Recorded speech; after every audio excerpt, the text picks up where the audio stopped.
Getting a pet after 50 feels like one of the easier decisions we can make. We have more time.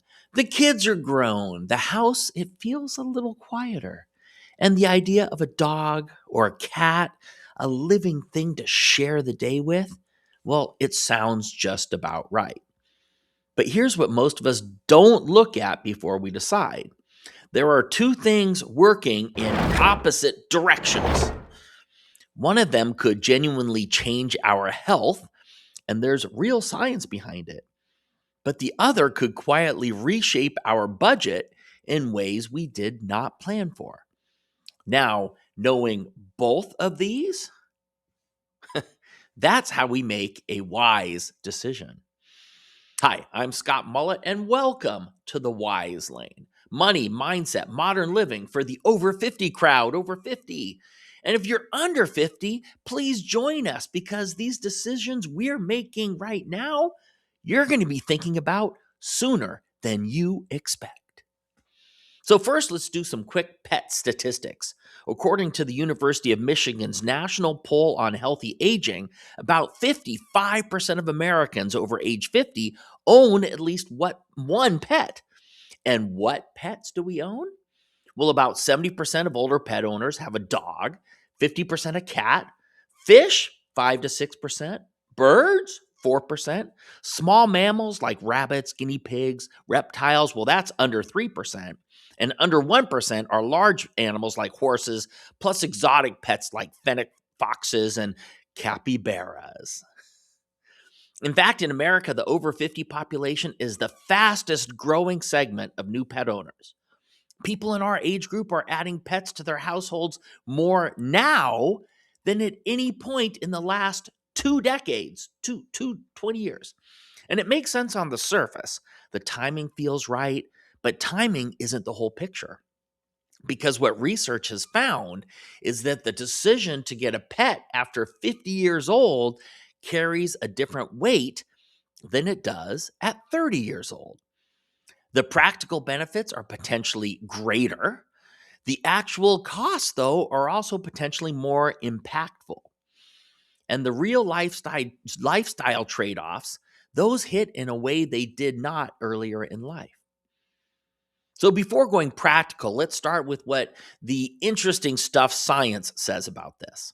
Because there is a well-documented phenomenon researchers call the human-animal bond. Like that. Isn't that cute? And at its core, it comes down to one measurable fact. Being near an animal, petting them, interacting with them, oh, hello, even simply having them in the room with us, well, it changes our body chemistry.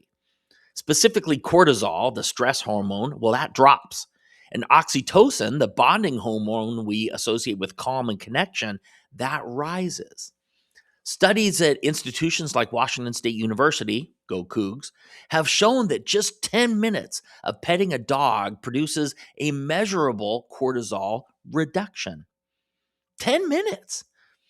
Now, for those of us navigating real significant stress, retirement transitions, health changes, shifting family dynamics, the empty nesting quiet that comes after a full house, or the detour caused by an adult child bouncing back, well, those are meaningful. So we're not just talking about feeling a little bit better, we're talking about a physiological response. Plus, multiple long-term studies have shown that people who own pets have lower blood pressure, lower cholesterol levels, and lower rates of depression. In one study of adults 60 years and older, pet owners were 36% less likely to consider themselves lonely than non-pet owners did. The science here seems compelling. So next, let's go into more specific benefits and the specific costs of owning pets. But first, how about a short quiz? Yeah, quiz. Can you name the top 10 dog breeds per registrations with the American Kennel Club in 2025?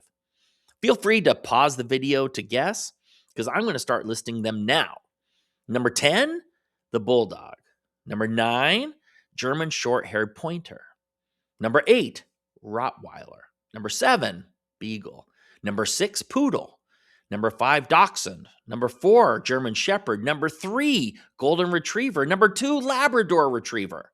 And number 1, for a few years in a row, the French Bulldog. Now, keep in mind, this does not include mixed breed dogs like our rescue Dottie, because they account for 53% of owned dogs in U.S. households per the American Veterinary Medical Association.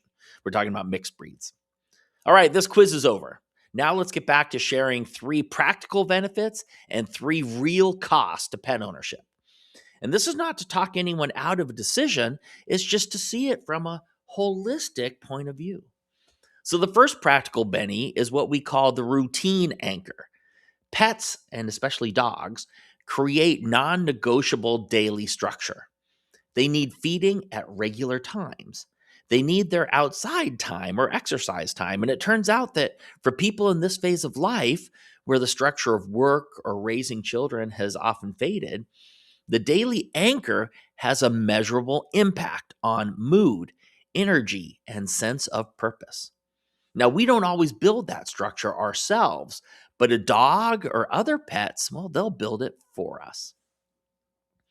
The second benefit is the social bridge. Research consistently shows that dog owners, especially, make significantly more social connections than non-dog owners. When out for a walk with their dog, people stop and talk. It's quite the icebreaker having a dog. Neighbors interact more. Walking paths become small communities. For a generation increasingly at risk of social isolation and the nasty health consequences that come with that, this is not a small thing. So the third is what researchers call the companion effect on cognitive health. Multiple studies now link pet ownership in older adults to slower cognitive decline. The daily responsibility, the interaction, the routine, they keep us engaged in ways that matter more as we age. So next, let's talk about the actual costs. The first is what I'll call sticker shock math, because if you're buying a dog from a breeder, the average, this is average, purchase cost in the US is between $1,000 and $3,000. It's about $500 to $1,500 for a cat. If you're rescuing an animal instead, it might be less, but there's still sometimes an adoption fee from the agency. When we rescued Sweet Dottie, the cost was about $500. Now, on an ongoing basis, the average annual cost of owning a dog in the US runs between $1,500 and $4,000, accounting for food, routine, I say routine vet care, grooming, supplies, medicine. A cat will run closer to $700 to $1,500. Now, the second cost is the emergency vet bill, right? Emergency care is the financial risk that most new pet owners don't plan for. A single emergency room visit can run anywhere from $1,000 to well over $5,000. And trust me, I know this from experience. Dottie, yeah, that was actually her one of 3 or 4 times. Yeah. Now, pet insurance exists, and it's worth looking at seriously before we decide to get a pet, not after the pet's first emergency. The average monthly premium runs from $50 to $250 for a dog. That's monthly. Now, the third real cost is lifestyle constraint, because after 50, many of us are entering a phase where we want more freedom. We want more travel, more flexibility, more spontaneity. Yeah.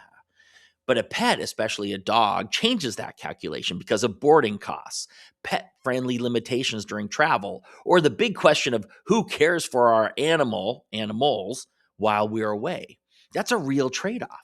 It's not a reason to say no, but it is a reason to think clearly before we say yes. Now, before we wrap up, if this kind of thinking is useful to you, please hit that like button. It tells YouTube to share this with more people in our crowd who are working through decisions just like this one. And if you're not subscribed yet, please join us here at the Wise Lane. You'll see my face pop up at the very end of the video, or you can go out and subscribe on the channel. Okay? Okay. Now let's wrap up and tie with a bow. Getting a pet after 50 is not a simple decision. The science is clear that the human animal bond carries genuine, measurable health benefits, especially for us over 50s. The cortisol drops, the routine holds that we get, the social connections we form. But there's also the financial and lifestyle costs, which are equally real, especially if we go in without a clear eyed plan. So it comes down to this: not just should we get a pet, but what kind of pet and at what cost, and finding one that actually fits the life we are living now. That's the reframe, the wise lane version of the decision. Now, on our next episode, we're going to revisit the music we listened to growing up and focus, though, on how it influences our spending today. It's a very interesting subject. You don't want to miss it. This is The Wise Lane. I'm Scott Mullet. Thank you for watching.